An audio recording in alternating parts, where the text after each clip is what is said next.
everything that you've heard about him. There's snitches in vision. Watch your back. Cover! Bitch! I'm breaking left! I got the roof! You want to steal this rip? Just say it out loud.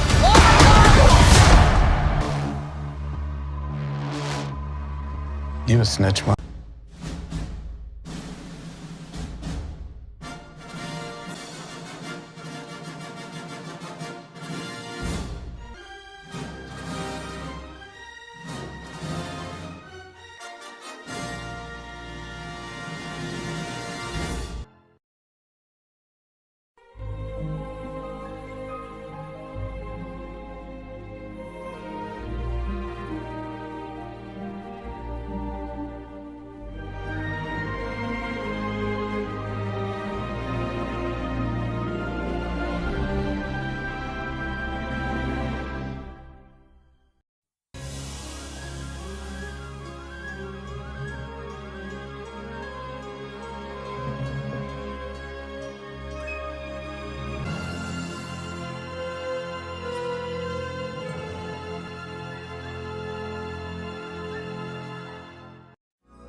The Rip, Analyses and Explanations.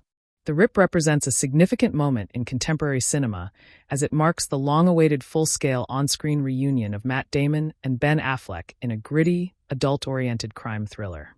The analyses and explanations of this film must begin by acknowledging the unique creative and commercial context surrounding its production. As it arrives on Netflix with the considerable backing of Damon and Affleck's own production company, Artists Equity. This is not merely a film. It is a statement piece from two of Hollywood's most enduring talents, leveraging their decades-long friendship and professional partnership to anchor a tense narrative about loyalty, corruption, and the thin blue line. This film represents a significant moment in contemporary cinema as it marks the long-awaited full-scale on-screen reunion of Matt Damon and Ben Affleck in a gritty, adult-oriented crime thriller. The analyses and explanations of this motion picture must begin by acknowledging the unique creative and commercial context surrounding its production, as it arrives on Netflix with the considerable backing of Damon and Affleck's own production company, Artists Equity. This is not merely a film. It is a statement piece from two of Hollywood's most enduring talents, leveraging their decades-long friendship and professional partnership to anchor a tense narrative about loyalty, corruption, and the thin blue line. The opening scene presents a shocking act of violence that establishes the film's uncompromising tone and sets its entire plot in motion. The analyses and explanations of this introductory sequence reveal that director Joe Carnahan is intentionally invoking the gritty realism of 1970s crime cinema, showing the brutal execution of Captain Jackie Vulles during what should have been a routine covert operation. This death is not just a plot device. It is the emotional wound that festers throughout the narrative, creating a void in leadership and leaving her team adrift in a sea of suspicion and grief. The manner of her demise immediately signals that the world of the film operates without sentimentality, where law enforcement officers face mortal danger not just from criminals, but from forces they cannot yet identify. The narrative introduces its central characters in the aftermath of tragedy, deliberately establishing the psychological state of each team member. The analyses and explanations of these character-establishing scenes highlight how Lieutenant Dane Dumars, played with stoic reserve by Matt Damon, is burdened by dual grief: the professional loss of his captain and the recent personal death of his young son to cancer. This backstory is essential for understanding his detached, methodical demeanor throughout the picture. He moves through the world as a man who has already experienced the worst life can offer, which makes him both dangerous and unpredictable. His promotion to fill Vales's shoes is presented not as an ambition realized, but as a burden accepted out of duty. The narrative carefully constructs the relationship between Dumars and his longtime colleague, Detective Sergeant J.D. Byrne, played by Ben Affleck. The analyses and explanations of their dynamic reveal that the film's emotional core rests on the unspoken history between these two men. Affleck's Byrne is the more volatile counterpart to Damon's contained Dumars, his loyalty to his friend warring with his instinctual suspicion that something is wrong. The production wisely does not over-explain their history.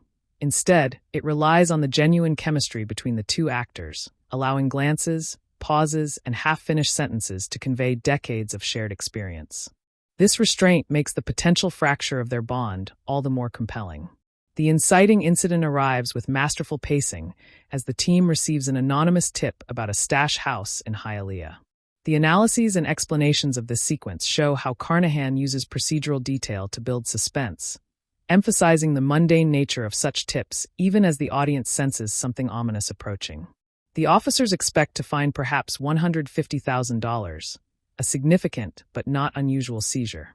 Their arrival at the house occupied by Desi Molina, a young woman played by Sasha Calle, initially seems routine.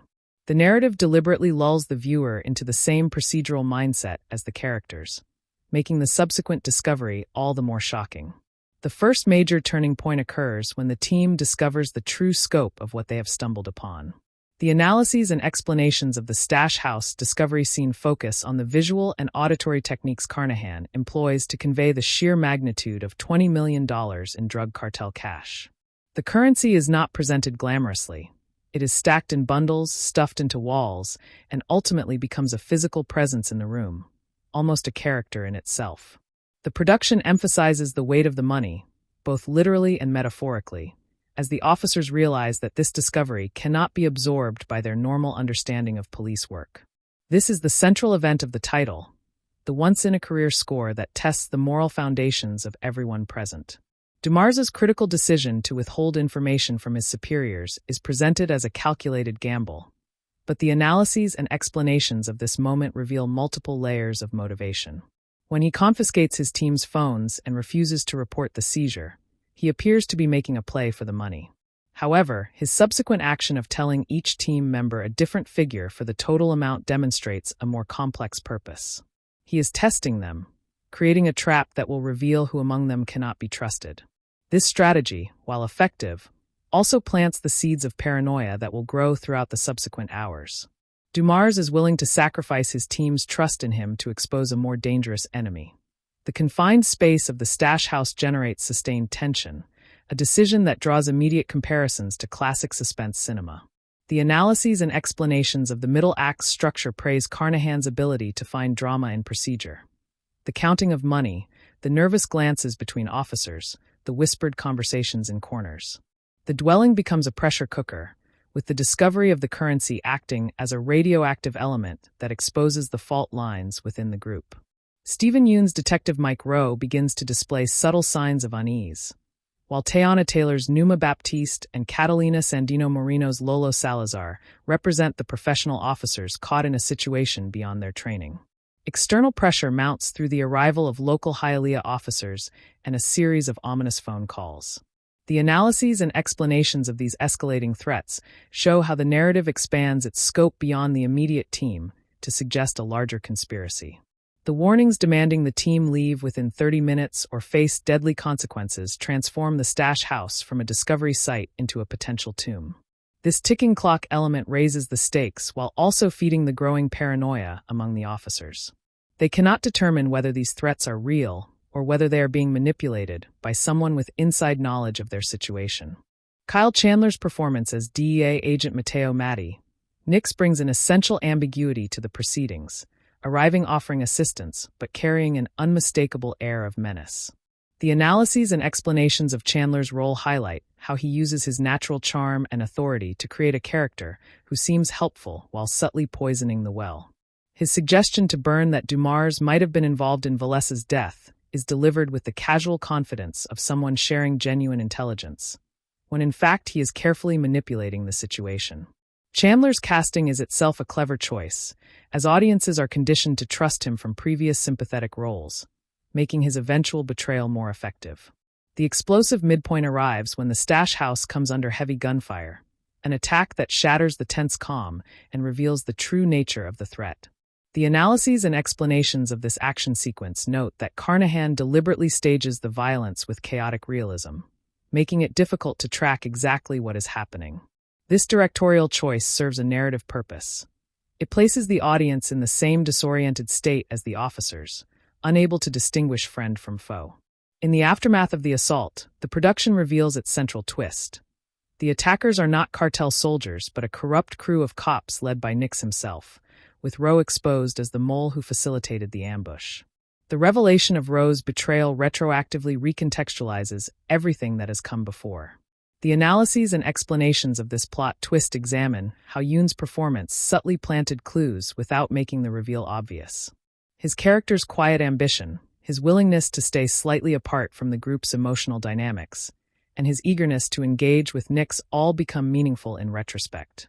The production trusts its audience to remember these details without spelling them out, a confidence in viewer intelligence that distinguishes it from lesser thrillers. Rowe's motivation is presented as a combination of greed and resentment, a belief that his talents are not properly recognized or rewarded within the system. Dumars emerges as the master planner who has anticipated the betrayal all along. The analyses and explanations of the climax reveal that his seemingly erratic behavior throughout the narrative was actually a calculated performance designed to flush out the corrupt elements responsible for Valessa's death. His explanation that Captain Valessa herself sent him the tip before she died, knowing it would lure her killers into the open, transforms the entire operation into a posthumous collaboration between the fallen leader and her most trusted officer. This revelation elevates the production beyond a simple heist-gone-wrong narrative into something closer to a revenge tragedy, with Dumars serving as the instrument of his captain's final justice. Byrne's brother Dell, played by Scott Adkins, enters the narrative at the crucial moment, providing the tactical support necessary to corner Nix and Rowe. The analyses and explanations of this character's introduction acknowledge that Dell's arrival represents a slight departure from the production's grounded realism, as he functions almost as a narrative convenience. However, his presence also reinforces the thematic concerns about family and loyalty, showing that Byrne has resources Dumars lacks. The contrast between the brothers, one a police detective, the other FBI, also subtly comments on the different paths available to those who choose law enforcement careers. The final twist executes with clever misdirection, revealing that the team has already secured the money. The analyses and explanations of this resolution highlight the production's thematic interest in intelligence over brute force. While Nix and his crew were planning a violent takeover, Dumars and his team had already swapped the real $20 million with phone books found in the house. This switcheroo is not merely a plot convenience. It represents the triumph of the methodical, procedure-oriented approach Dumars represents over the opportunistic corruption of Nix. The actual currency is turned in, preserving the integrity of the department and honoring Captain Valessa's memory. The concluding moment offers quiet grace as Dumars and Byrne sit on a Miami beach, watching the sunrise in memory of their fallen captain. The analyses and explanations of this final scene emphasize its restraint, avoiding the temptation to have the characters verbally process everything they have experienced. Instead, the production trusts the images and the actors' presence to convey the weight of the night's events and the complicated emotions surrounding their survival. The sunrise represents both an end and a beginning, the closing of a dark chapter and the uncertain promise of a new day. It is a conclusion that feels earned precisely because it refuses to offer easy answers or emotional catharsis. Matt Damon delivers a performance that ranks among his most controlled and internal work. The analyses and explanations of his portrayal of Lieutenant Dane Dumars focus on how Damon uses stillness and silence as tools, communicating volumes through what he does not say. His Dumars is a man who has learned to process grief by focusing entirely on the task at hand, whether that task is leading a team or avenging a captain. The personal loss of his son is never exploited for easy sympathy. Instead, it informs his character's detachment, suggesting a man who has already survived the unsurvivable and therefore fears nothing. Damon's chemistry with Affleck, honed over decades, allows their scenes together to carry weight that dialogue alone could not achieve. Ben Affleck delivers one of his most compelling recent performances as J.D. Byrne, the loyal friend whose loyalty is tested to its breaking point.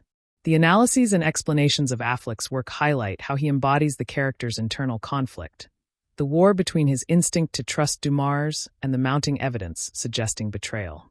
Affleck brings a physical intensity to the role, his Byrne often appearing on the verge of explosive action even when standing still. This volatility contrasts effectively with Damon's calm, creating a classic odd couple dynamic within the framework of a thriller. The production understands that their friendship, tested by greed and suspicion, is ultimately more interesting than any action sequence. Stephen Yeun brings nuanced complexity to Detective Mike Rowe, the team member whose betrayal drives much of the plot. The analyses and explanations of Yoon's performance note how he subtly signals Rowe's discomfort without making the character's guilt obvious to first-time viewers. Yoon has built a career on playing characters with hidden depths, and he brings that same quality to Rowe, suggesting a man who has convinced himself that his betrayal is justified even as his body language betrays his unease. The moment of his exposure is played not for villainous triumph, but for genuine pathos, a man caught between his choices and their consequences. Teyana Taylor and Catalina Sandino Moreno provide essential grounding for the more operatic elements of the narrative. The analyses and explanations of their characters, detectives Numa Baptiste and Lolo Salazar, emphasize that they represent the professional officers whose careers and lives are jeopardized by the corruption of a few. Taylor brings a commanding presence to Baptiste, suggesting a woman who has navigated the challenges of being a black female officer in a male-dominated department and developed a keen sense for when situations are going wrong. Moreno Salazar is equally compelling, her quieter demeanor masking a sharp intelligence and unwavering commitment to doing the right thing, even when the right thing is unclear. Sasha Calle transforms Desi Molina from potential victim into active participant in her own rescue. The analyses and explanations of Calle's performance highlight how she uses knowledge of the house and her grandmother's unexpected resourcefulness to assist the team. Her cooperation in the final act, and her receipt of a 20% finder's fee for the recovered money, represents one of the production's few genuinely optimistic notes, suggesting that integrity can sometimes be rewarded even in a corrupt system. Kyle Chandler delivers a masterful performance as the villainous DEA agent Matty Nix. The analyses and explanations of Chandler's approach to the role emphasize how he weaponizes his natural likability, creating a character whose charm masks profound moral corruption. Nix is not a mustache-twirling villain. He is a man who has convinced himself that his actions are justified, that the system is so broken that only those willing to operate outside it can achieve meaningful results. Chandler plays this self-deception without judgment, allowing the audience to understand Nix's perspective even as they recognize its fundamental wrongness. His final confrontation with Dumars crackles with ideological tension. Two men who both believe they are serving justice, defined by radically different understandings of what justice requires. Scott Adkins appears briefly but memorably as Del Byrne, the FBI brother who arrives to provide tactical support. The analyses and explanations of Adkins's casting note the cleverness of using an actor known primarily for action roles in a character part, subverting audience expectations. Del is not the action hero his casting might suggest. He is a capable professional who provides exactly the support his brother needs without grandstanding or heroics. Adkins brings a quiet competence to the role, suggesting a man comfortable in his own skin and confident in his abilities, a contrast to the more turbulent emotional states of the central characters. The depiction of Miami avoids postcard beauty in favor of grittier, more industrial edges. The analyses and explanations of the setting note that while production primarily occurred in Los Angeles and New Jersey, the creative team successfully evokes the atmosphere of South Florida through careful attention to detail. The particular quality of the light, the architecture of working-class neighborhoods, the presence of the water as both backdrop and metaphor. Miami becomes a character in itself, a city where the American dream and the criminal underworld exist in uncomfortable proximity, where sunshine illuminates corruption as often as it does beauty. Inspiration drawn from the real-life Miami River cop corruption scandal of the 1980s grounds the fictional narrative in historical reality. The analyses and explanations of this source material reveal that the production is less interested in reproducing specific events than in capturing the atmosphere of that era, when drug money flooded Miami and corrupted officers at every level. The historical context gives the thematic concerns additional weight, reminding viewers that the dilemmas depicted are not merely dramatic constructs, but reflections of actual challenges that law enforcement has faced. This connection to true events, however loosely interpreted, elevates the stakes beyond the purely fictional. Joe Carnahan demonstrates maturation as a director, building on the promise he showed in earlier works like Narc and The Grey. The analyses and explanations of his directorial choices emphasize his restraint, his willingness to let scenes play out in long takes rather than cutting for artificial excitement.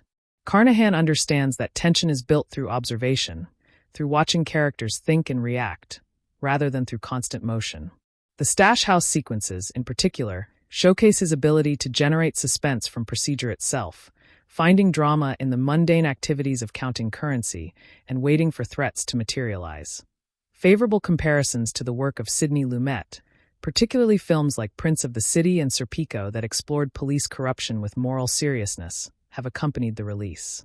The analyses and explanations of these comparisons note that Carnahan shares Lumet's interest in institutional dynamics, in how systems shape the individuals within them, and how those individuals can either uphold or betray the system's stated values. The production lacks Lumet's overt social commentary, but it shares his commitment to treating police work as a moral and psychological drama rather than merely an action genre. Invitations to compare the work to Michael Mann's filmography arise from the attention to professional procedure and the interest in the boundary between cops and criminals. The analyses and explanations of these connections highlight the visual style, which shares Mann's appreciation for the aesthetics of professionalism, the tools and techniques that define how people do difficult jobs. Both directors understand that genre cinema can achieve artistic significance through rigorous attention to detail, through showing audiences how things actually work rather than offering simplified, Hollywood versions of reality. Generally favorable reviews upon release included an 83% approval rating on Rotten Tomatoes based on 80 reviews. The analyses and explanations of the critical response reveal that praise was nearly unanimous for the chemistry between Damon and Affleck, with many reviewers noting that their decades-long friendship translates directly to the screen in ways that artificial pairings cannot replicate. The critical consensus, as articulated by the site, reads, "Leveraging Ben Affleck and Matt Damon's classic chemistry to texturize a friendship tested by greed, the film tears into its potboiler setup with compulsively watchable confidence." A Metacritic score of 64 out of 100 indicates generally favorable reviews, while acknowledging some reservations. The analyses and explanations of this score suggest that critics appreciated the ambitions and lead performances while finding the execution somewhat uneven. The score places the production in the company of solid genre entries that may not achieve classic status, but deliver reliable entertainment value. This critical reception, combined with streaming release on Netflix, positions the work as a successful middlebrow thriller rather than an artistic breakthrough. Publications like The Hollywood Reporter offered particular praise, calling the work an entertaining watch with twisty plotting that bristles with paranoia. The analyses and explanations of this positive reception emphasize that critics responded to the willingness to take its premise seriously, to treat the moral dilemmas of its characters with respect rather than cynicism. In an era when many thrillers rely on irony or detachment, this production commits fully to its world and its characters, trusting that audiences will invest in their fates without the protective distance of knowing self-awareness. IGN provided enthusiastic endorsement, describing the finale as exhilarating and praising the ability to sustain tension throughout the runtime. The analyses and explanations of this response highlight that even critics who found flaws in the logic acknowledged its effectiveness as pure entertainment. The action sequences, while perhaps less innovative than the suspense sequences, deliver the catharsis that audiences expect from the genre. The production understands that thrillers must ultimately reward the patience they demand, and its climax provides that reward even if it sacrifices some of the ambiguity that made the build-up distinctive. Some critics found the plot predictable and identified logical leaps in the final act. The analyses and explanations of this mixed to negative response note that French publication Télérama dismissed the work as a polar end talk, suggesting it represents a cheap imitation of better films. These criticisms highlight the challenge facing any entry in a well-established genre.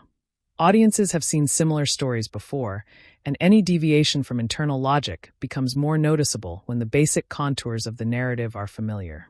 The reliance on the corrupt colleague twist, while executed effectively, cannot surprise viewers deeply versed in crime cinema.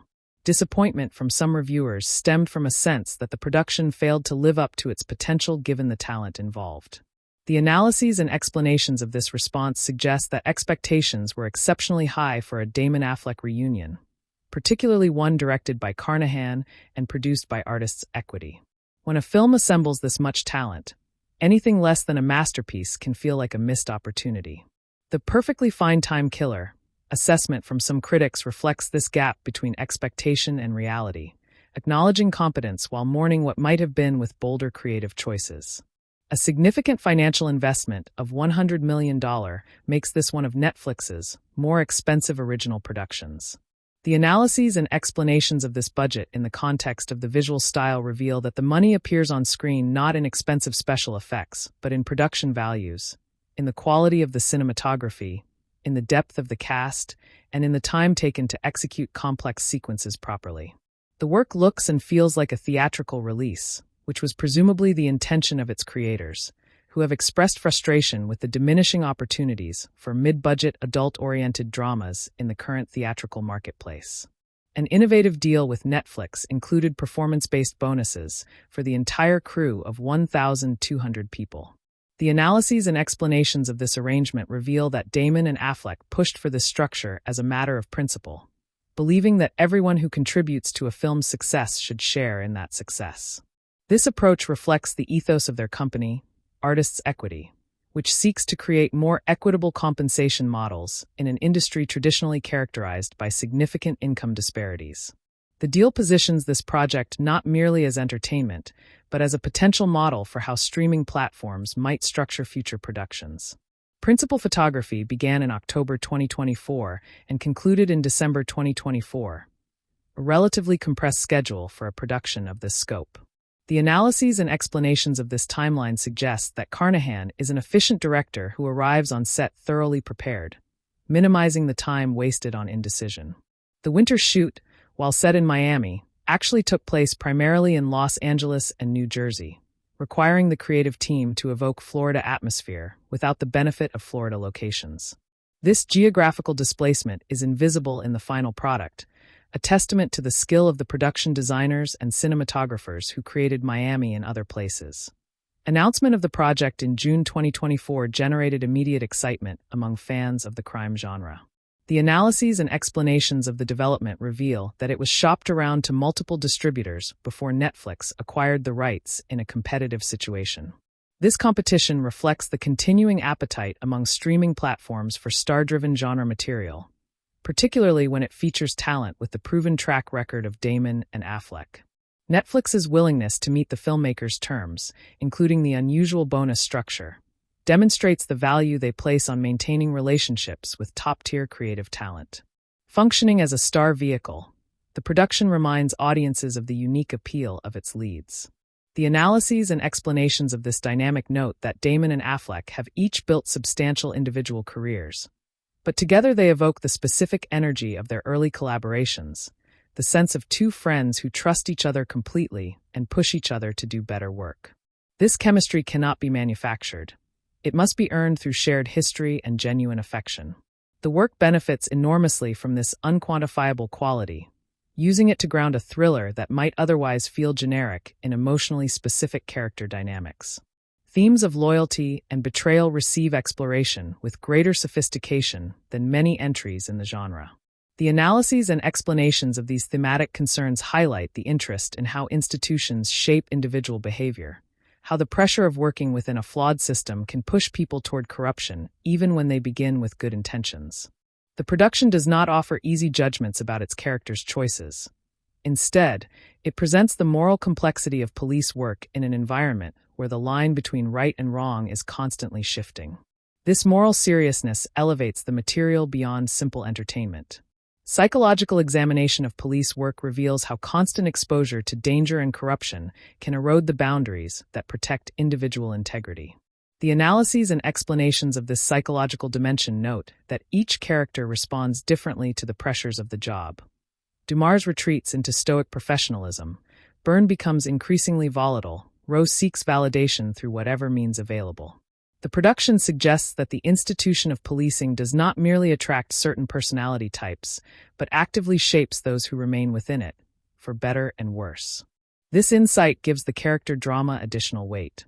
Miami's setting serves to explore the specific dynamics of drug enforcement in a city that operates as a major transit point for illegal narcotics. The analyses and explanations of this geographical context reveal that the production understands Miami not merely as a backdrop, but as an active force in its narrative, a place where the stakes of the drug war are particularly high and the opportunities for corruption particularly abundant. The city's history as a battleground in the war on drugs informs every scene, reminding viewers that the fictional events unfold against a backdrop of very real violence and moral compromise. A supporting cast brings depth to roles that might otherwise remain functional. The analyses and explanations of this ensemble approach highlight how casting directors made thoughtful choices at every level, populating the production with actors capable of suggesting entire lives in brief screen time.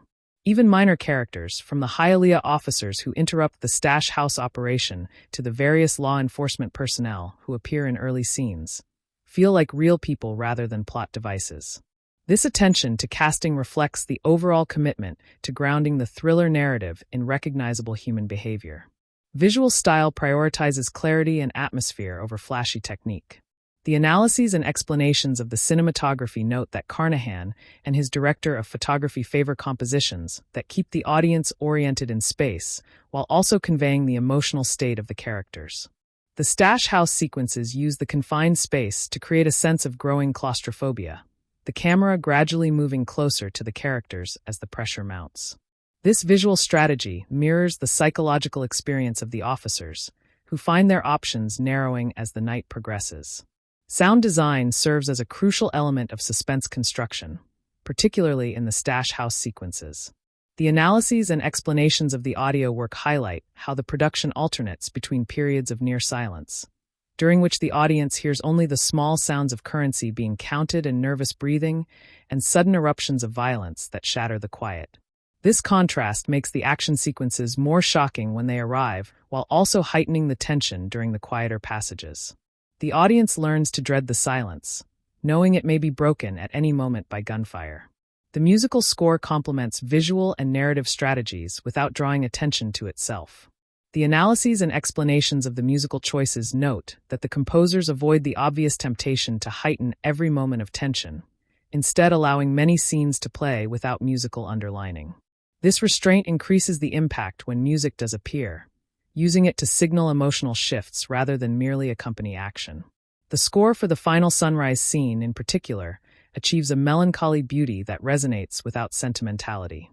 Institutional dynamics of modern policing receive attention, including the tension between local departments and federal agencies. The analyses and explanations of this institutional perspective show how the production uses the rivalry between Miami-Dade and the DEA as a source of dramatic conflict, with Nix exploiting this tension to serve his corrupt purposes. The narrative suggests that the fragmentation of law enforcement into competing jurisdictions creates opportunities for bad actors to manipulate the system, playing agencies against each other while pursuing their own agendas. This observation adds a layer of social commentary to the thriller narrative. The concept of the blue wall of silence and its consequences for police accountability undergoes examination. The analyses and explanations of this theme note that the production presents a complicated view of police solidarity, showing how it can protect the innocent while also shielding the guilty. Dumas's decision to test his team by telling each member a different figure for the currency represents an attempt to use the dynamics of the group against itself, forcing the corrupt element to reveal itself through the breakdown of trust. The narrative suggests that loyalty, while essential to police work, can also become a tool of corruption when it protects wrongdoing. Economics of police corruption receive exploration, showing how relatively modest salaries and constant exposure to vast criminal wealth can create conditions in which officers convince themselves that taking money is justified. The analyses and explanations of this economic dimension highlight the scene in which the team first discovers the $20 million, the camera lingering on the bundles of cash as the characters process the scale of what they have found. The production does not excuse corruption, but it does attempt to explain its persistence, showing how systemic factors create opportunities for individual moral failure. Dialogue serves character and plot simultaneously, avoiding the expository speeches that burden many thrillers. The analyses and explanations of the screenplay note that Joe Carnahan, who also wrote the material, trusts his actors to communicate through subtext rather than direct statement. Conversations between Dumars and Byrne, in particular, carry weight precisely because of what remains unsaid, the decades of shared experience that allow them to communicate in shorthand. This approach requires active viewing, rewarding audiences who pay attention to what characters do not say as much as what they do. Distinct vocabulary and speech patterns differentiate each character within the ensemble. The analyses and explanations of this linguistic differentiation show how Dumars speaks in short, declarative sentences that reflect his methodical nature, while Byrne's dialogue is more emotional and impulsive. Rowe's speech reveals his ambition in subtle ways, his tendency to align himself with power. These distinctions make the characters immediately recognizable even when they are not on screen, contributing to the overall clarity. Narrative structure around the classical unities of time and place creates a sense of immediacy and inevitability. The analyses and explanations of this structural choice note that the majority of the action occurs over a single night in a limited number of locations, with the compressed timeline preventing digressions into subplots and focusing all energy on the central dilemma and its resolution. This discipline reflects Carnahan's confidence in his material and his respect for the audience's attention. Elements of the heist genre appear, while typical conventions undergo subversion. The analyses and explanations of this generic hybridity reveal that the work begins as a police procedural, transforms into a heist narrative with the discovery of the currency, and then reveals itself as something closer to a revenge tragedy. This generic shapeshifting keeps the audience off balance, unable to predict exactly what kind of story they are watching. The willingness to defy generic expectations reflects ambitions beyond simple categorization. Action sequences prioritize impact over spectacle, using violence sparingly but effectively. The analyses and explanations of the action choreography note that Carnahan stages fights and shootouts with attention to spatial logic and character motivation, ensuring that every violent act has consequences for the narrative and the characters involved. The attack on the stash house is chaotic and terrifying because it is presented from the perspective of the officers under fire, who cannot see the full picture of what is happening. This subjective approach to action increases audience engagement, while also serving thematic concerns about the confusion of combat. The character of Desi Molina explores the position of civilians caught in the crossfire of law enforcement operations. The analyses and explanations of her role highlight how the production acknowledges the human cost of the drug war beyond the official participants, showing how ordinary people become collateral damage in conflicts not of their making. Desi's eventual reward, the 20% finder's fee for the recovered money, represents a rare instance of the system working as intended, compensating a citizen for cooperation rather than treating her as disposable. This note of optimism, however qualified, prevents the narrative from descending into total cynicism. Personal costs of police work receive attention, showing how the demands of the job affect family relationships and personal well-being. The analyses and explanations of this dimension note that Dumars's grief for his son, mentioned briefly but never exploited, haunts his performance throughout the production. Byrne's unspecified personal struggles manifest in his volatile behavior.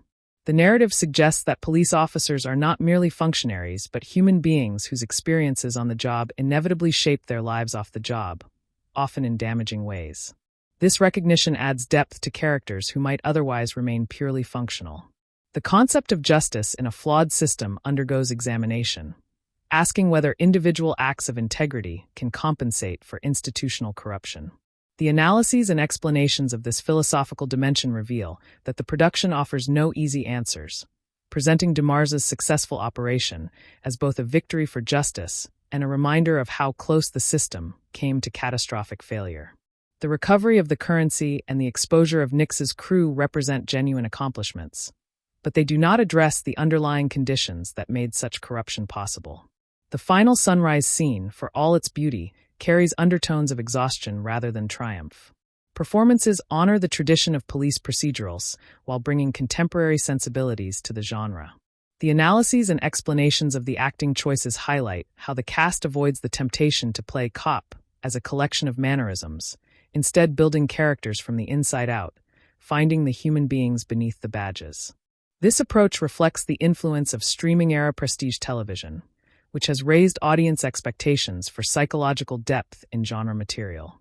The production meets those expectations without sacrificing the momentum required of a theatrical thriller. Continuation of Joe Carnahan's interest in masculine communities under pressure appears throughout, a theme that runs through his filmography from Narc to The Grey. The analyses and explanations of this recurring concern show how the narrative examines the dynamics of an all-male team, with the important exceptions of Baptiste and Salazar, facing external threats and internal divisions. Carnahan understands that groups under stress reveal their true nature, that the bonds holding them together are tested most severely when survival is at stake. His films ask what men owe each other, and what happens when those obligations conflict with individual interests. Distinction from many contemporary thrillers emerges through willingness to trust the audience's intelligence and patience. The analyses and explanations of this quality note that the production takes time to establish characters and situations before introducing action, allowing viewers to invest in the outcome rather than simply reacting to stimuli. This approach reflects confidence in the material and respect for the audience, qualities that have become rarer in an era of algorithmic content optimization. Success on Netflix, despite measured pacing, suggests that audiences still respond to thoughtful storytelling when it is offered. Ensemble cast creates multiple points of identification for viewers, ensuring that someone in the audience can connect with each character's perspective. The analyses and explanations of this ensemble strategy reveal how sympathy distributes across the team, even including Rowe to some extent, making his betrayal more painful because viewers have been allowed to understand his frustrations. This distribution of identification prevents the narrative from becoming a simple hero-villain story, instead presenting corruption as a tragedy that affects everyone in its orbit. The role of technology in modern policing receives attention, showing how surveillance capabilities and communication systems create both opportunities and vulnerabilities.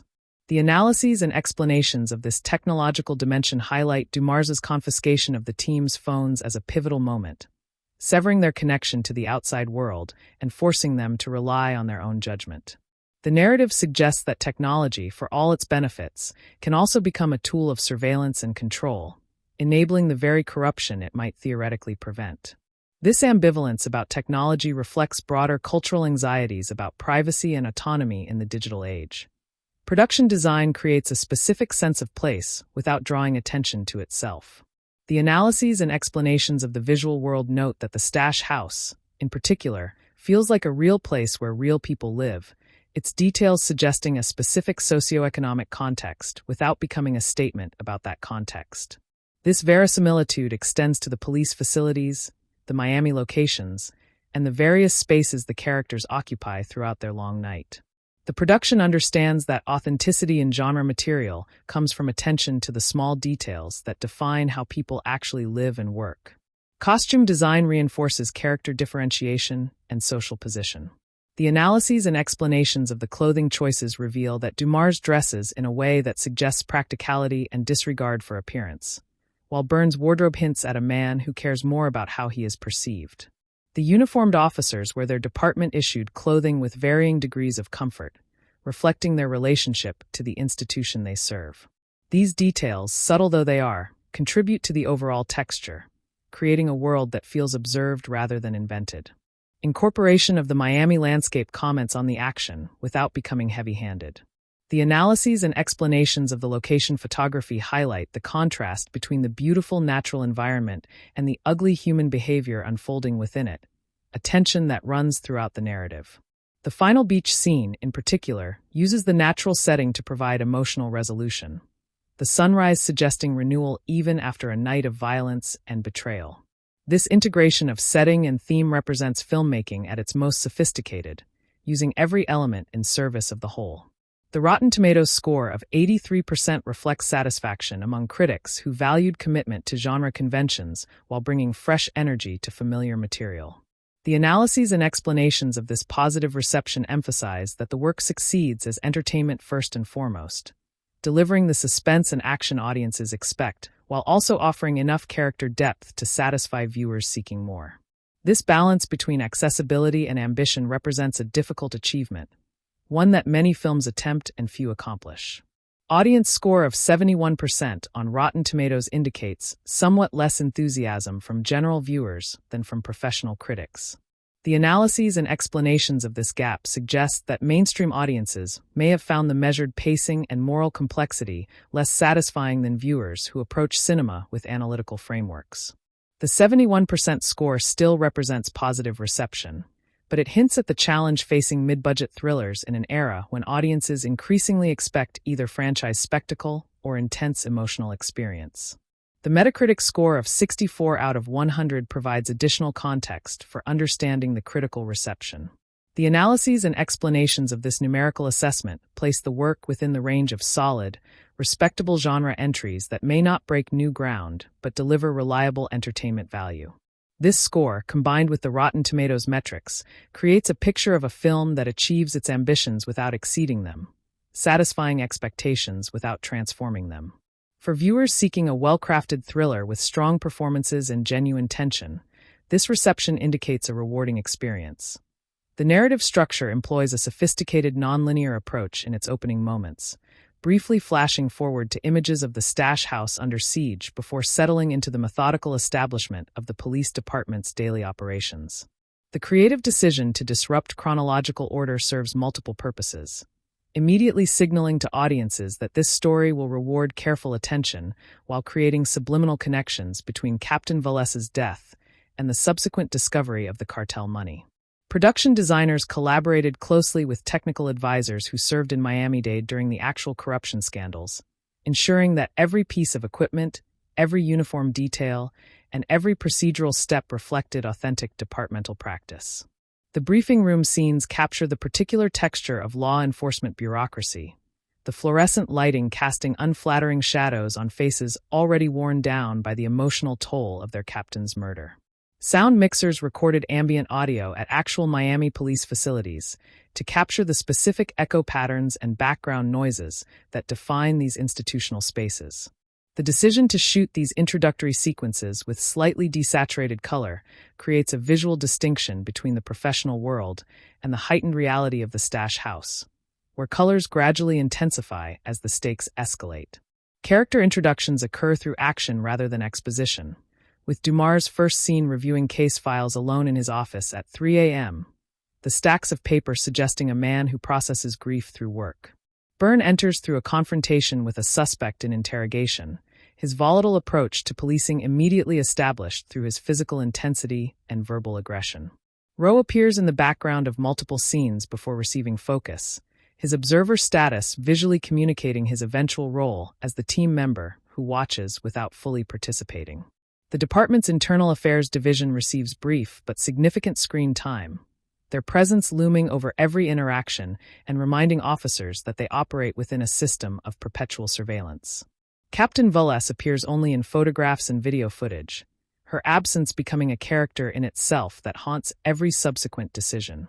The opening act establishes the economic realities facing these officers, glimpses of modest homes and strained family finances providing context for the temptation that $20 million will represent.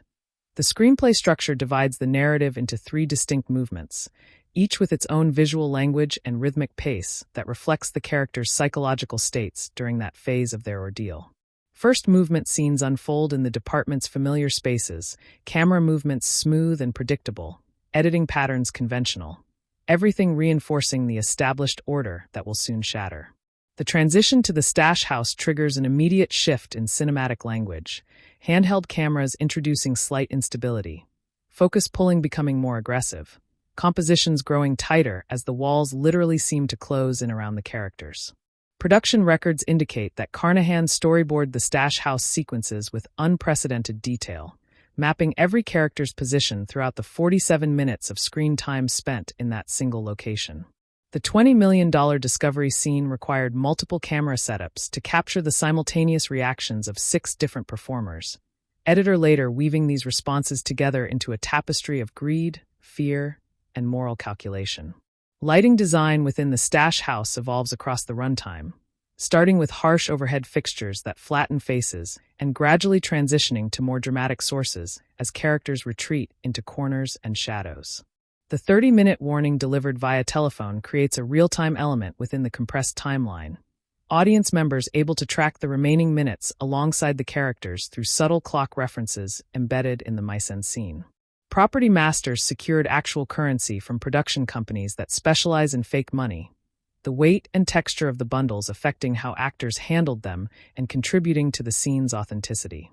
The counting sequences function almost as meditation, the rhythmic stacking of bills creating hypnotic patterns that lull both characters and audience into momentary calm before violence erupts. Nix's first appearance occurs in a coffee shop bathed in warm afternoon light, his friendly demeanor and casual authority immediately establishing him as someone who belongs in this world, while his eyes suggest deeper calculations. The screenplay withholds Nix's true nature through careful dialogue construction, every line carrying plausible deniability while advancing his agenda of sowing distrust between Dumars and Byrne. Historical research conducted during pre-production included extensive interviews with retired Miami-Dade officers who served during the 1980s cocaine boom, their first-hand accounts informing character motivations and departmental politics. One retired detective described watching colleagues gradually transform as drug money corrupted their values, a process the screenplay translates into Rose's subtle behavioral shifts across the narrative. The production team created detailed backstories for every major character, documents running dozens of pages that actors use to ground their performances even when specific details never appear on screen. Dumars's personal tragedy of losing his son to cancer originated from a combination of several real officers' experiences, the writers recognizing that profound grief creates space for either righteousness or corruption. The decision to make Captain Valles a woman reflected statistical reality of Miami-Dade's command structure during the period, while also creating additional narrative resonance around her death. Location scouts spent 6 weeks exploring Miami and its surrounding areas before determining that contemporary South Florida had changed too dramatically to authentically represent the period, leading to the New Jersey substitution. Union County's older industrial buildings provided the architectural texture of 1980s Miami that modern development has erased, production designers enhancing these locations with period-appropriate signage and vegetation. The Hialeah Stash House exterior was actually a former factory in Passaic, its loading dock and industrial windows matching descriptions from historical records of actual drug money storage locations. Traffic patterns and background vehicles required careful management, even in New Jersey locations. Period-correct cars sourced from collectors across the Northeast and transported to set locations. The beach where Dumars and Byrne watched their sunrise was filmed at Sandy Hook, New Jersey, cinematographers capturing the Atlantic light in ways that convincingly suggest the Florida coast through careful lens selection and color grading.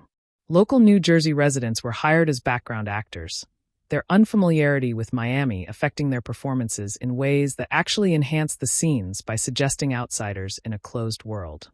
The production's environmental impact was minimized through partnerships with New Jersey film offices, all locations restored to original condition, and in some cases improved through production-funded renovations.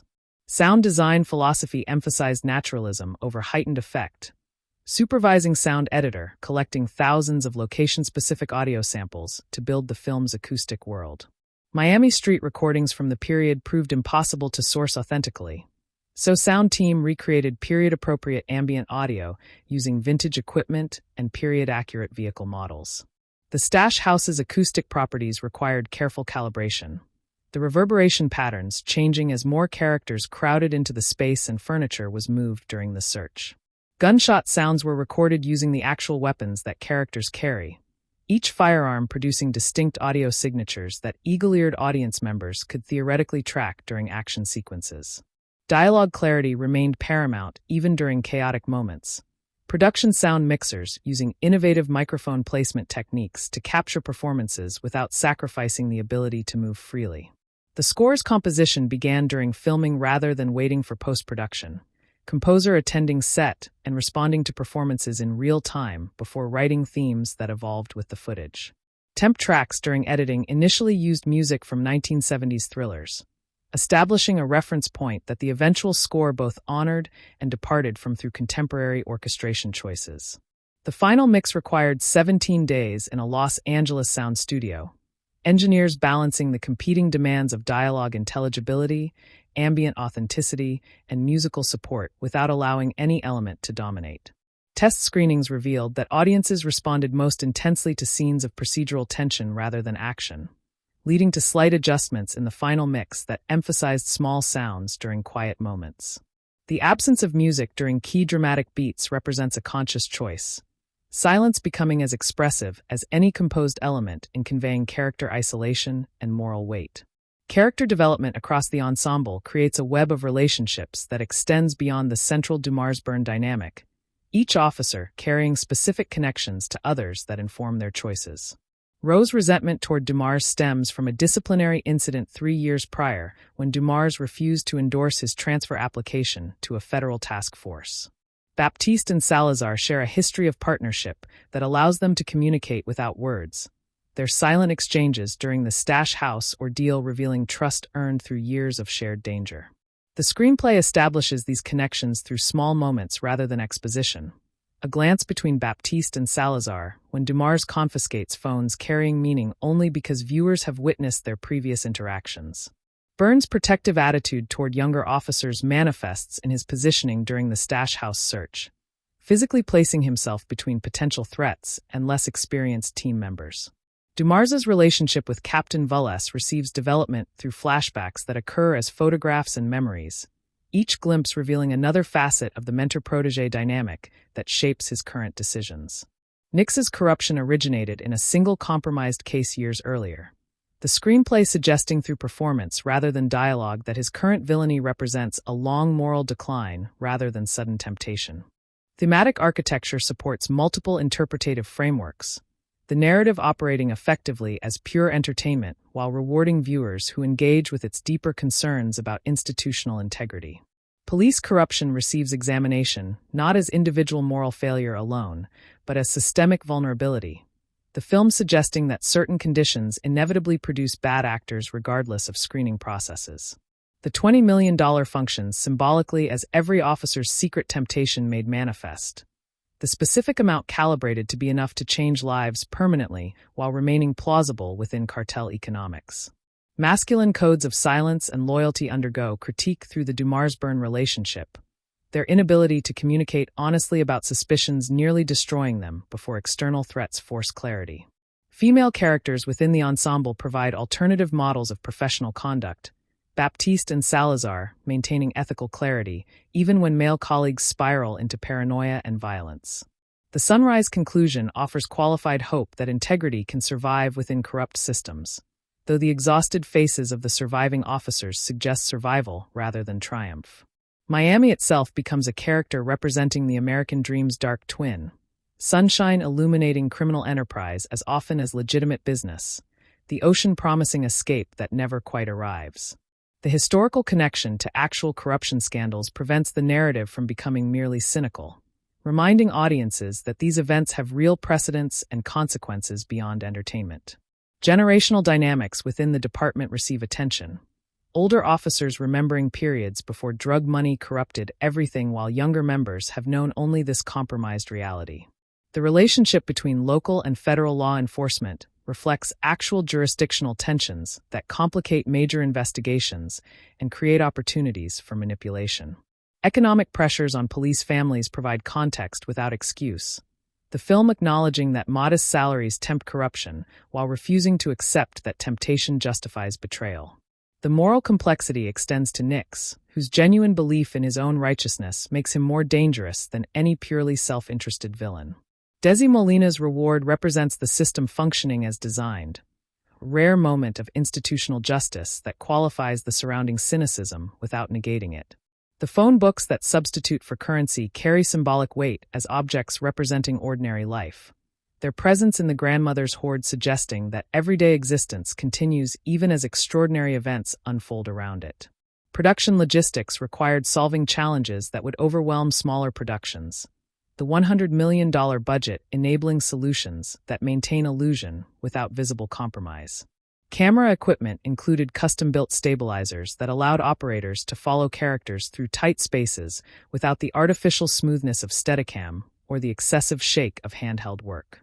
Lighting packages for the stash house sequences required generators hidden blocks away, cables running through alleys and windows to reach fixtures positioned for specific shadow effects. Costume department created multiple identical outfits for each character, allowing seamless continuity across scenes filmed weeks apart while tracking the physical deterioration of clothing as the night progresses. Weather contingencies for New Jersey locations included heated tents where actors could warm between takes during December shoots, the cold visible in their breath adding authenticity to scenes supposedly set in Miami's warmth. Catering services operated on staggered schedules that accommodated actors' need to remain in character between setups. Private dining areas maintaining the emotional continuity essential for sustained performance. Transportation coordinators managed a fleet of period vehicles that required constant maintenance.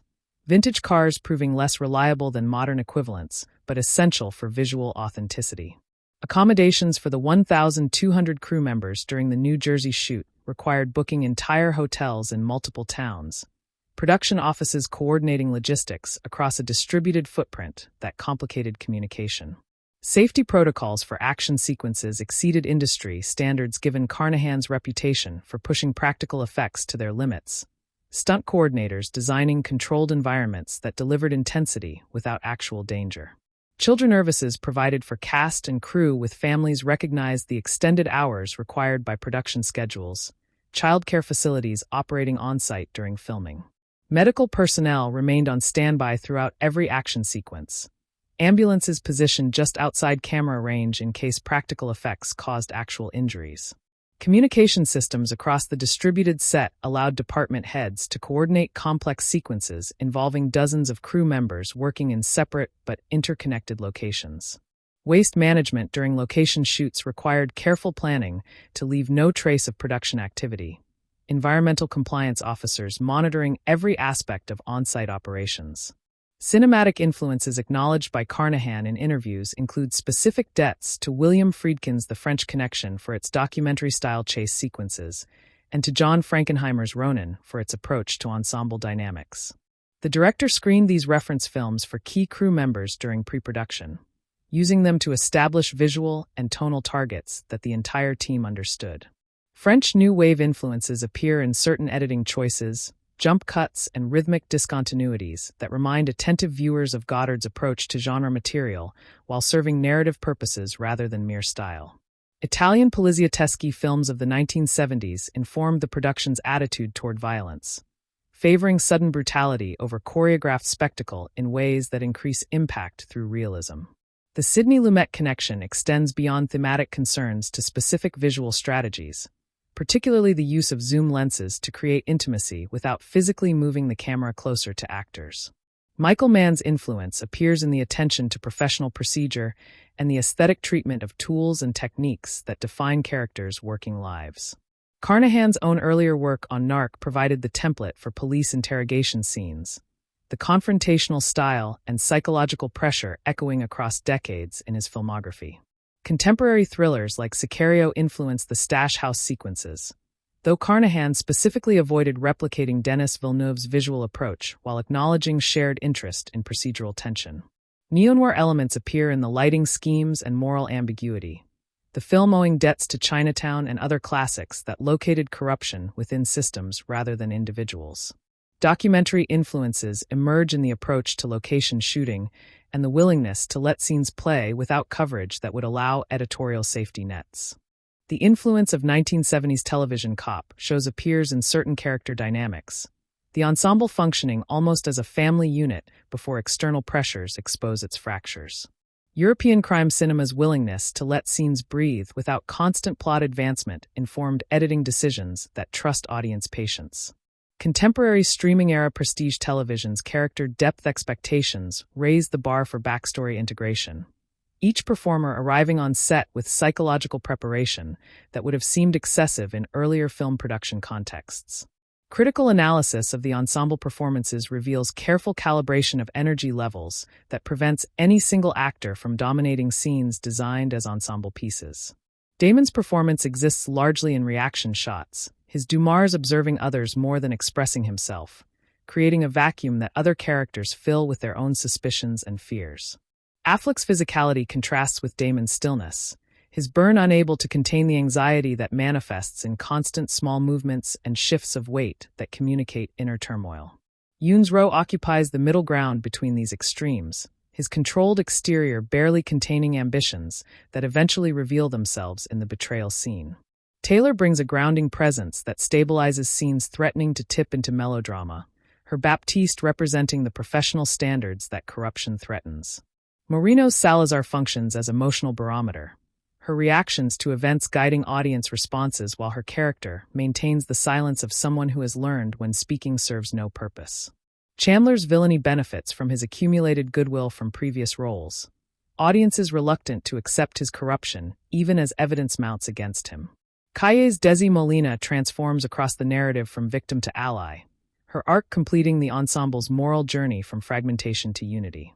Adkins's brief appearance carries the weight of someone who exists outside the department's compromised dynamics, his clarity of purpose contrasting with the moral confusion surrounding him.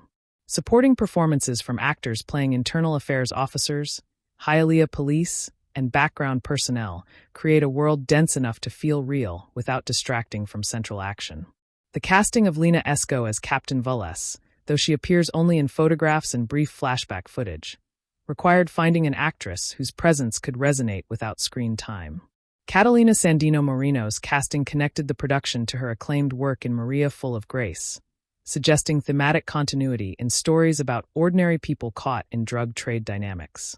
Teyana Taylor's background as a performer across multiple disciplines brings physical confidence to Baptiste that communicates capability without words. Screenplay development documents obtained by industry press reveal multiple drafts that evolved significantly from initial conception to final shooting script. Early versions featured a more prominent role for the cartel, with extended sequences showing the money's original owners responding to its theft before focus shifted entirely to law enforcement corruption. The character of Roh underwent significant revision after Yoon's casting, his natural likability requiring adjustments that made betrayal more painful rather than predictable. Dumars's deceased son entered the narrative during the third draft, writers recognizing that personal stakes would deepen professional dilemmas and explain his detachment. The sunrise conclusion existed from earliest outlines, but nearly changed during production when Carnahan considered a more ambiguous ending on the beach. Dialogue between Dumars and Byrne evolved through improvisation sessions where Damon and Affleck explored their characters' histories, generating lines that eventually entered the screenplay. Nix's villainy remained hidden until late drafts, earlier versions revealing his corruption earlier and losing suspense as a result. The grandmother subplot with phone books entered during rehearsals when Sasha Calle mentioned her own grandmother's hoarding habits, inspiring a last-minute addition that became crucial to the climax. Budget considerations influenced certain script decisions.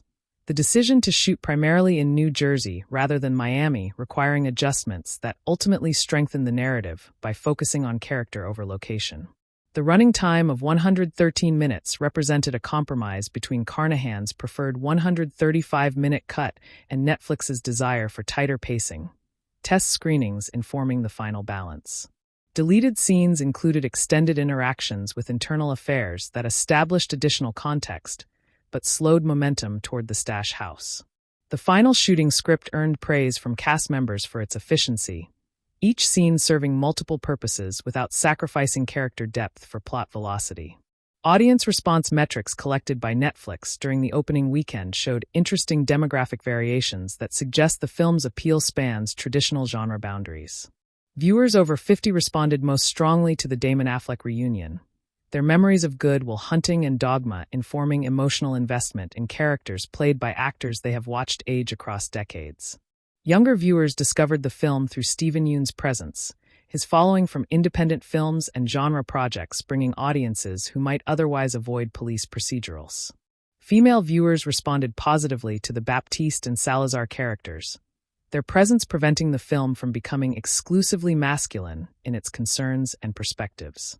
Geographic viewing data showed strongest performance in urban areas with significant law enforcement populations, suggesting professional interest in procedural accuracy. Repeat viewership within the first week indicated that the narrative rewards re-watching, audiences noticing clues planted for the Roe betrayal that play differently once his guilt is known. Social media discussion focused heavily on the Dumars-Byrne dynamic, fans of the actors celebrating their reunion, while younger viewers discovered their chemistry for the first time. Critical debates emerged about the film's politics, some commentators praising its nuanced view of police corruption, while others wished for more explicit condemnation of systemic failures. The 71% audience score on Rotten Tomatoes reflected genuine division among general viewers, some finding the pacing too deliberate, while others appreciated the sustained tension. Netflix's internal metrics showed completion rates significantly above average for original films, suggesting that viewers who started the film generally finished it regardless of demographic category. Discussion forums highlighted specific sequences that generated strongest response. The Stash House discovery and subsequent attack consistently mentioned as highlights. The sunrise conclusion provoked debate, some viewers finding it emotionally satisfying while others wished for more definitive resolution of character arcs. International audience responses varied by region.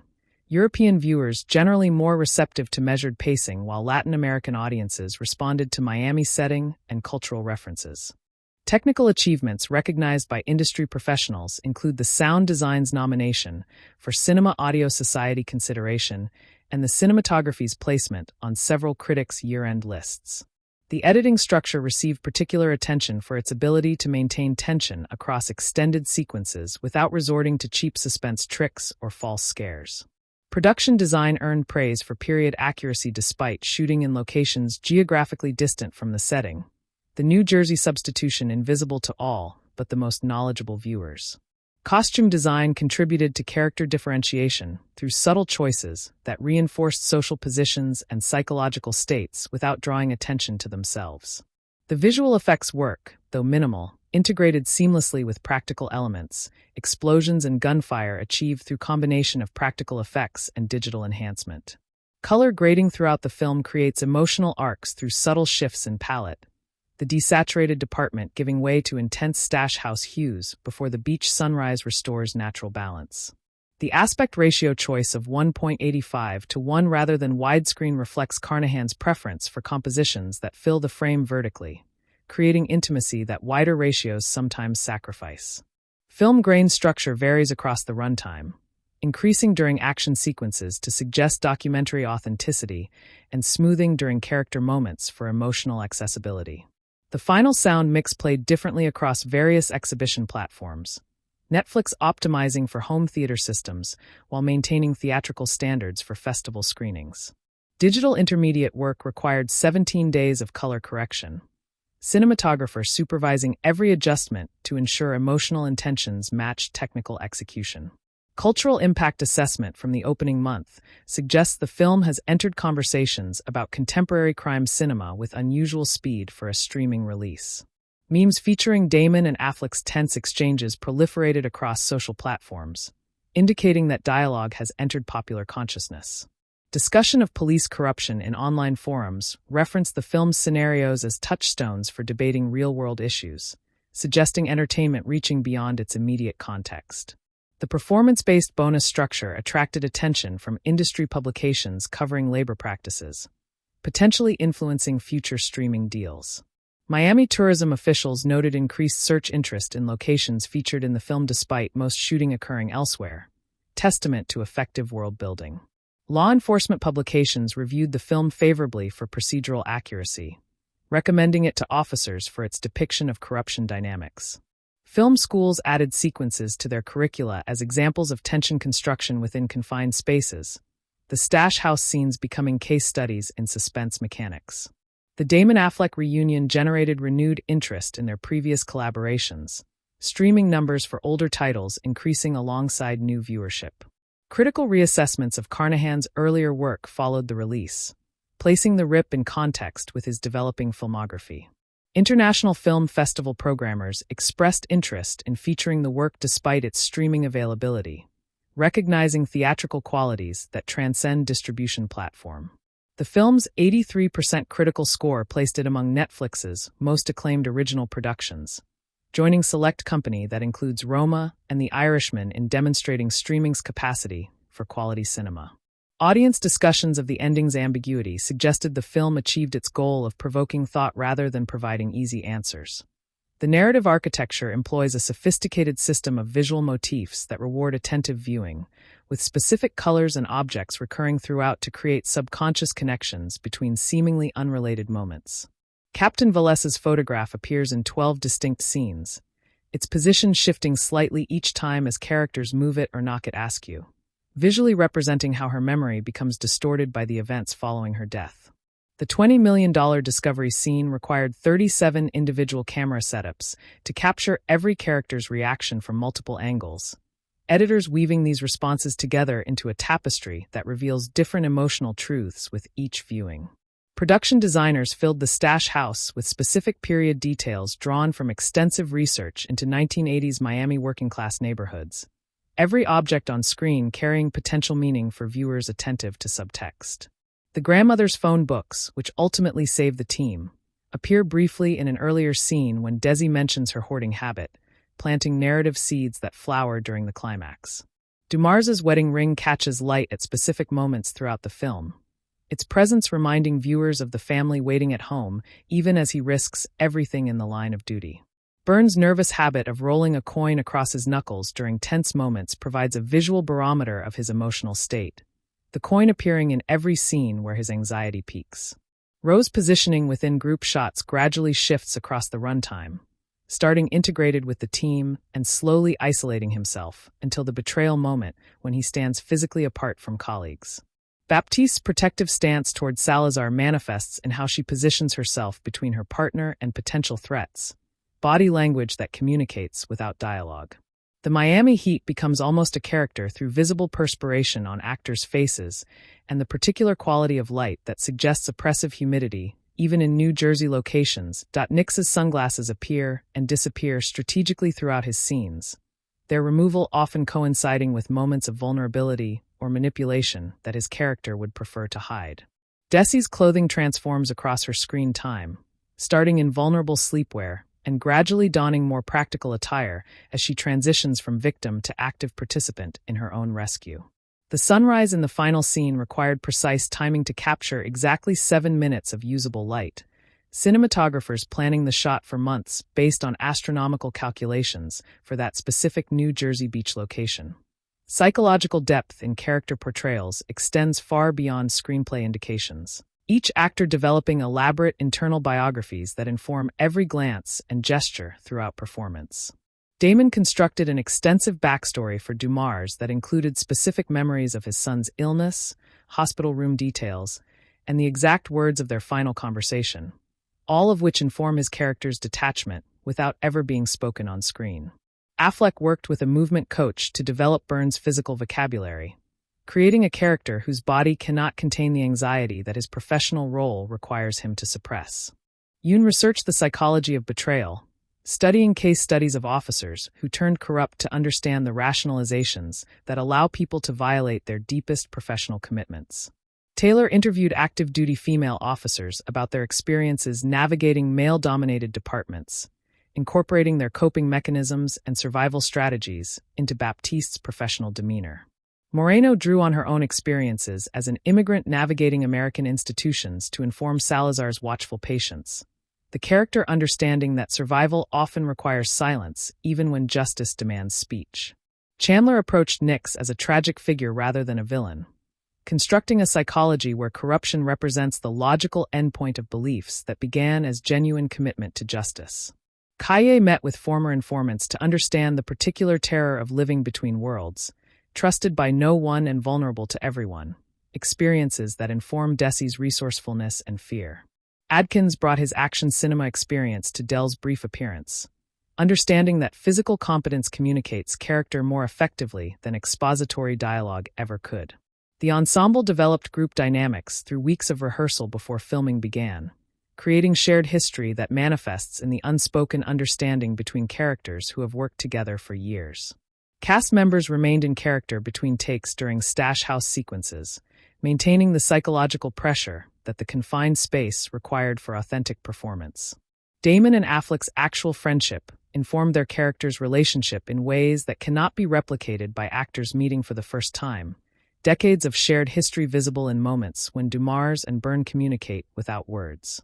The younger actors in the ensemble studied the Damon-Affleck dynamic as a master class in sustained creative partnership, observing how mutual respect and honest feedback generate work neither could achieve alone.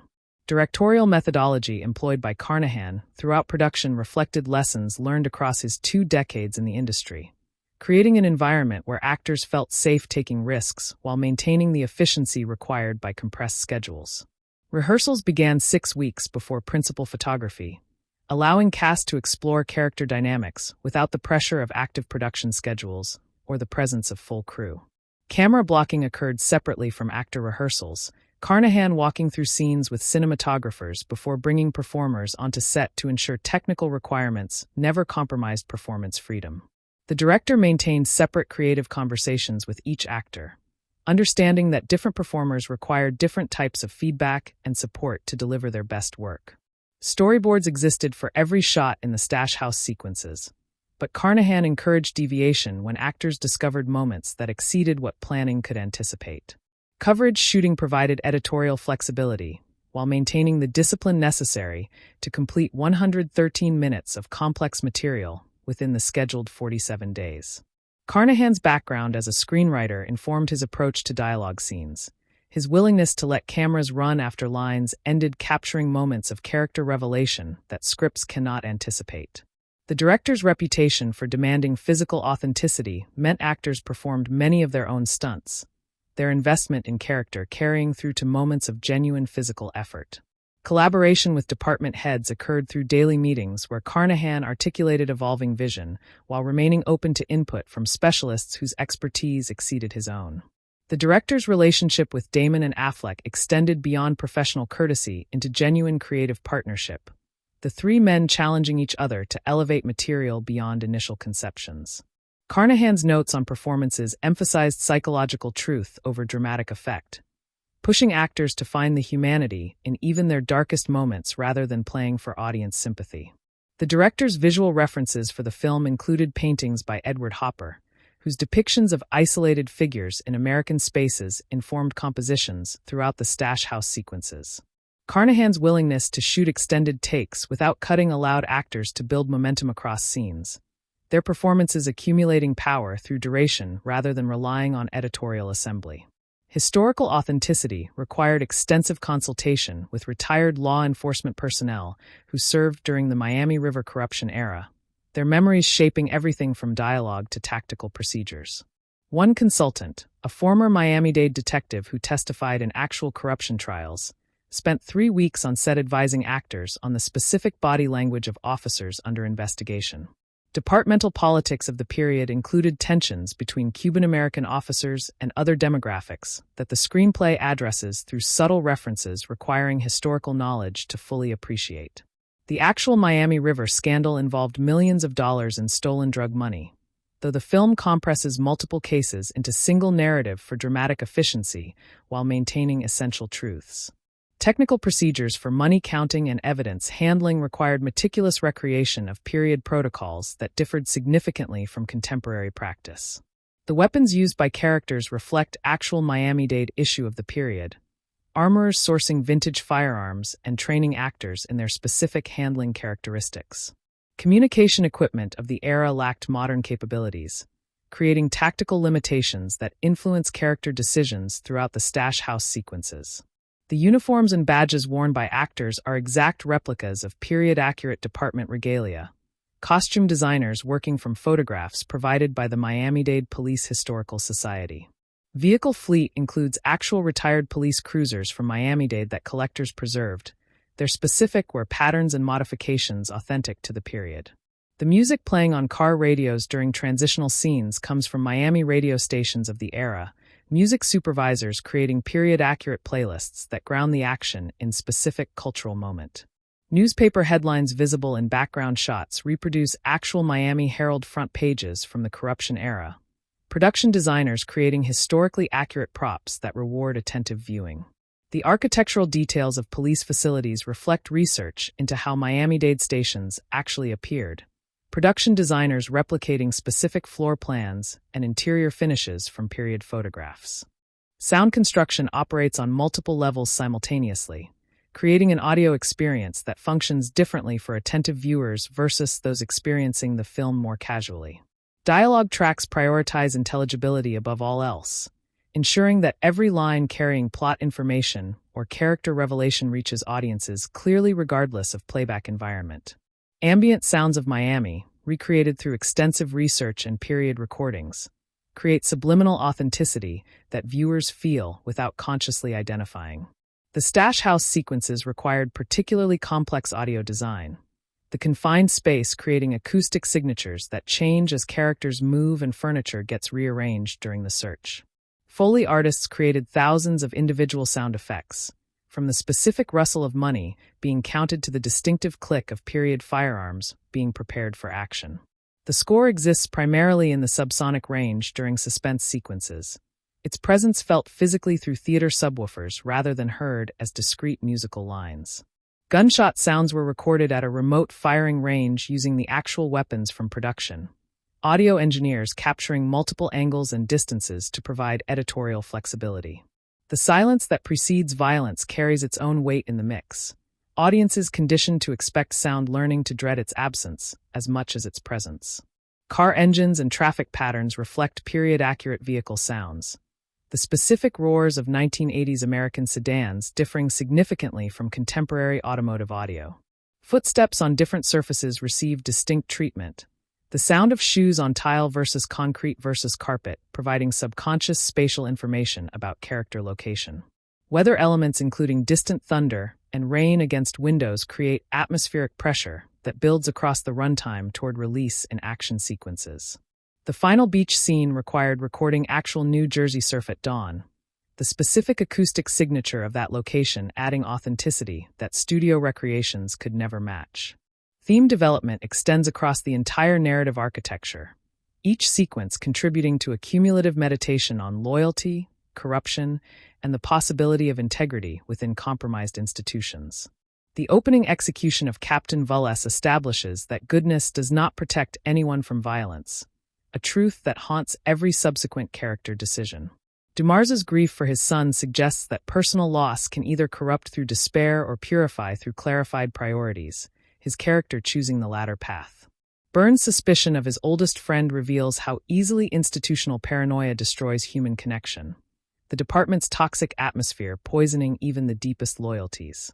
Rowe's betrayal represents the tragedy of ambition untethered from principle, a talented officer convincing himself that corruption serves justice.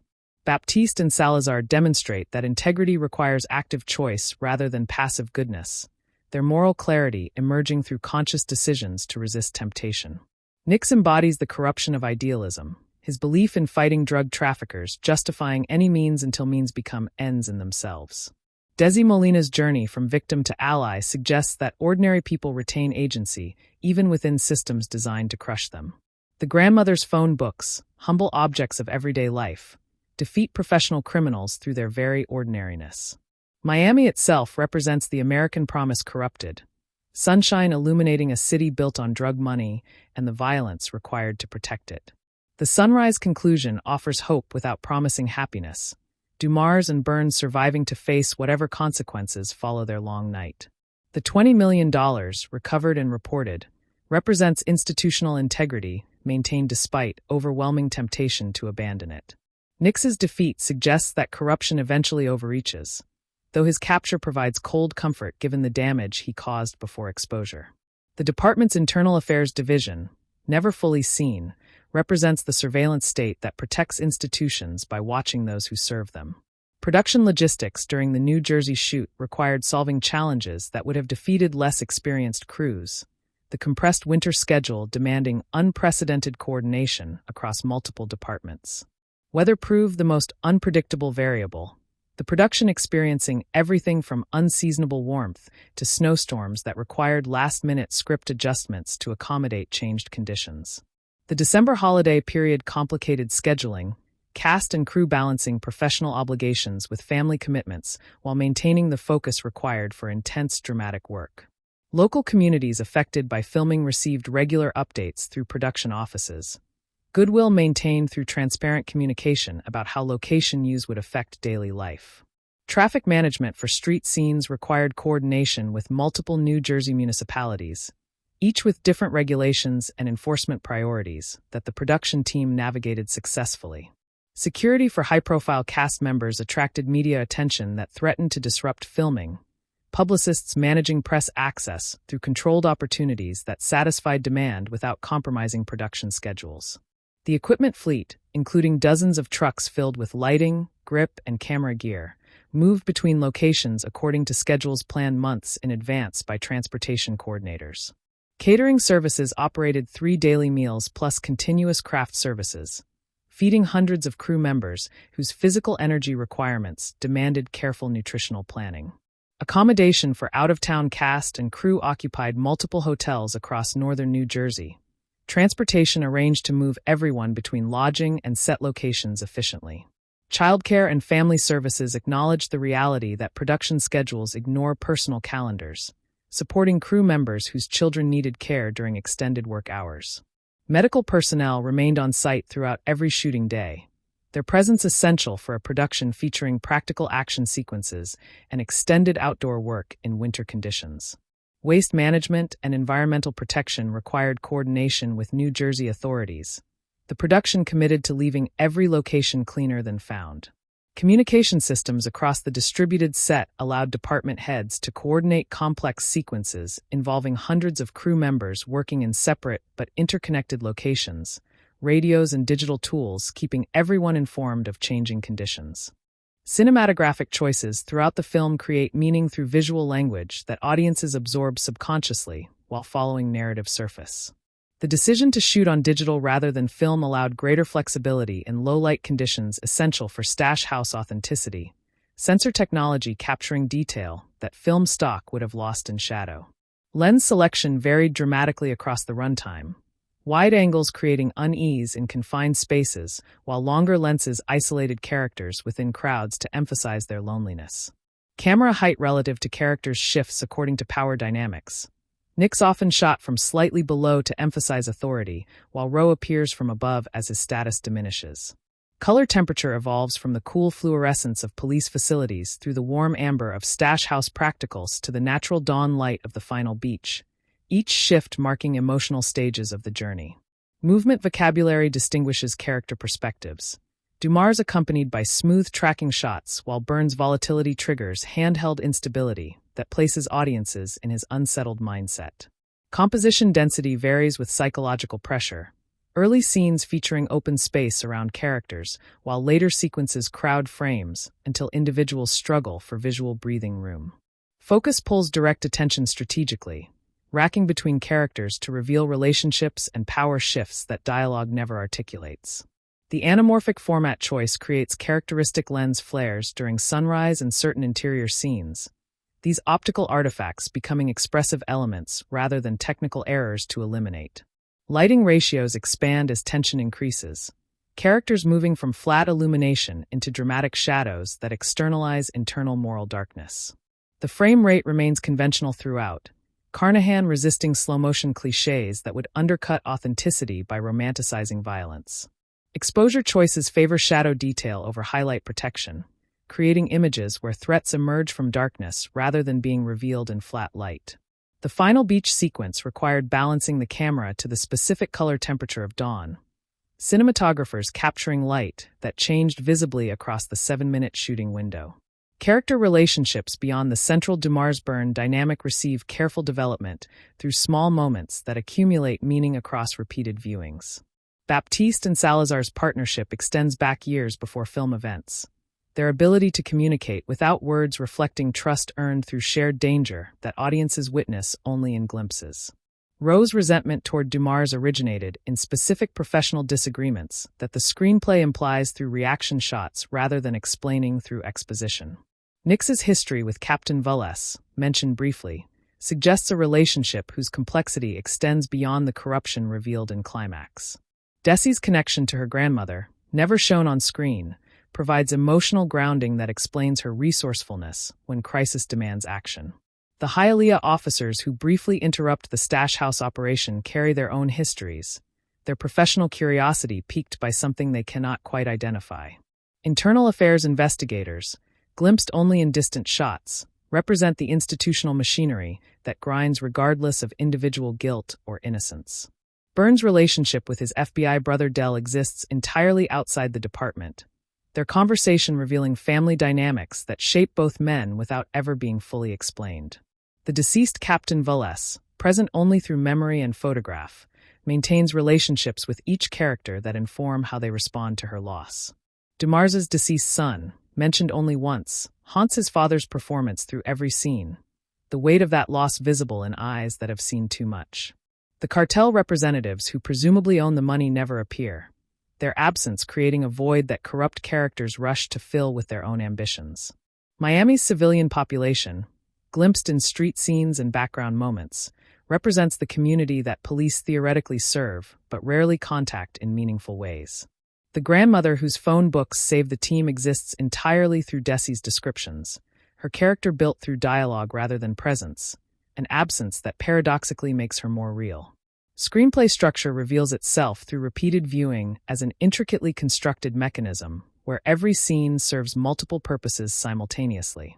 The opening funeral sequence establishes character relationships, introduces departmental politics, creates emotional stakes, and plants seeds for later revelations through seemingly casual comments. The discovery of the money functions as inciting incident while also serving as character test, each officer's reaction revealing moral position without explanatory dialogue. The 30-minute warning raises stakes while also suggesting conspiracy, its source mysterious until climax reveals Nix's orchestration. The attack on the stash house provides action spectacle while also serving as revelation, the identity of attackers transforming understanding of everything preceding. DeMars's explanation of his plan functions as climax while also providing emotional resolution, his tribute to Valles honoring her memory while justifying his methods. The money swap reveal provides final twist while also completing character arcs, Desi's reward representing the system working as designed for once. The sunrise conclusion offers emotional closure while refusing narrative completion, the survivors facing uncertain futures that extend beyond frame. Each viewing reveals new connections between scenes, the screenplay rewarding attention with discovery that deepens appreciation. The dialogue contains lines that function as character revelation, plot advancement, and thematic statement simultaneously, density of purpose distinguishing screenplay from lesser efforts. Scene transitions employ visual and audio bridges that create continuity while allowing time jumps that compression requires. The screenplay's 113-minute runtime contains material that could have filled 3 hours in less disciplined hands, efficiency serving rather than sacrificing depth. Writers trusted audiences to follow complexity without hand-holding, a confidence that distinguishes the work from thrillers designed for passive consumption.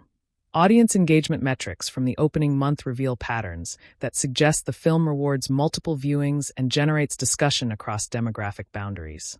Streaming completion rates showed that viewers who started the film generally finished it, the suspense construction effective at holding attention through its full runtime despite measured pacing.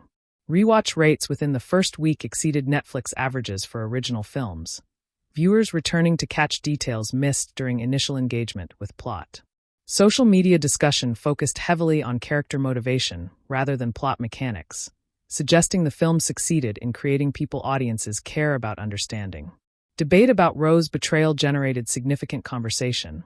Viewers divided on whether his corruption was inevitable given department culture or represented individual moral failure. The DeMars-Byrne dynamic attracted particular attention from viewers interested in male friendship portrayals, their relationship providing emotional anchor that action sequences alone could not sustain. Female viewers responded positively to Baptiste and Salazar, their presence preventing the film from becoming exclusively masculine in its concerns. Younger audiences discovered the film through Stephen Yeun, his following bringing viewers who might otherwise avoid police procedurals to engage with complex character work. Geographic data showed strongest performance in urban markets with significant law enforcement populations, professional interest in procedural accuracy driving viewership beyond typical genre audiences. International response varied by region. European viewers generally more receptive to measured pacing, while Latin American audiences responded to cultural specificity of Miami setting. Critical debates about the film's politics reflected genuine ambiguity in its portrayal of police corruption, commentators finding support for various interpretations in its nuanced presentation. The 83% critical score placed the film among Netflix's most acclaimed originals, its reception validating the streaming platform's investment in adult-oriented drama at a time when theatrical exhibition struggles to support such material. Technical craftsmanship across every department elevates the material beyond genre expectations, each contribution supporting rather than competing with the narrative whole. Production design creates worlds dense enough to feel real without distracting from character action within them. Costume design differentiates characters while remaining true to period and profession, each officer's uniform showing individualized where patterns reflecting personal history. Hair and makeup design tracks the physical toll of the long night, characters deteriorating visibly as stress and violence accumulate. Stunt coordination delivers action that serves story rather than stopping it, every violent moment advancing character understanding or plot development. Visual effects remain invisible where required and expressive where appropriate, digital work enhancing rather than replacing practical achievement.